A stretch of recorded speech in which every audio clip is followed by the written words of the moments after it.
We're all pretty familiar with what O2 is. I hope so. You need to breathe it to live. Yes, O2 is oxygen, that life-giving gas. But what is O3? O3 is another gas essential to our survival, but it's definitely not for breathing.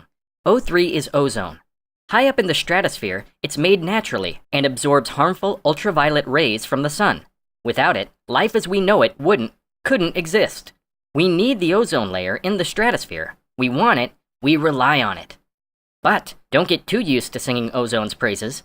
High ozone levels at lower altitudes, what we call the troposphere, where we live and breathe, are anything but natural and beneficial.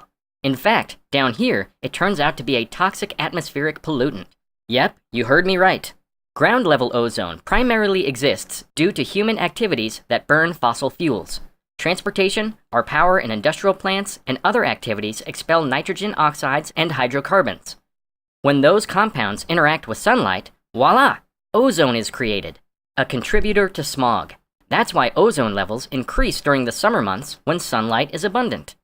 Yes, smog loves summer, just like many of us. We run, bike, hike, fish, play, stroll, oh yeah, and breathe.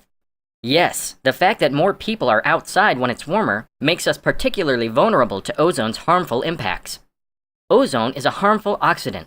When we inhale it, it's like getting a sunburn inside your lungs, and it can be particularly serious for the young, old, active, and those with respiratory conditions at any age. And it's not just humans that are vulnerable. Ozone harms plants, crops, and agricultural yield, interfering with pretty important processes like, well, photosynthesis, and even our economy.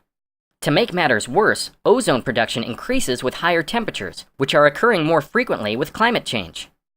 The EPA sets national ambient air quality standards for several pollutants in the United States, including ground-level ozone. When a county is out of compliance, they need to know what can be done to improve air quality. That's why this summer, a lot of smart people and organizations are gathering together for Frappe, the Front Range Air Pollution and Photochemistry Experiment.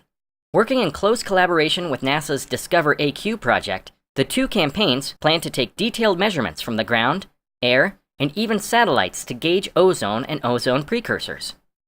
The Northern Front Range is an ideal place for this experiment. It exceeds the national ambient air quality standards. It has one of the fastest growing populations in the nation.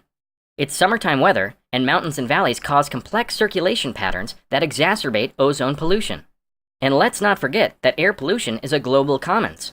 Air pollution is shared from surrounding cities, states, and also countries halfway around the world.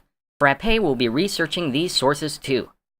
Once scientists collect and analyze all of the data, know the sources and contributors to the creation of summertime ozone in the Front Range, then they will have given the public and the policymakers what they need to make informed decisions about ozone. What can we do? What are we willing to do to improve current levels? Drive less. Carpool. Avoid car idling. Set your home's thermostat higher in the summer and lower in the winter. Avoid gas-powered lawn and garden tools on severe ozone days. There's a lot to do and lots to know about air quality. Frappe will help us chart our course.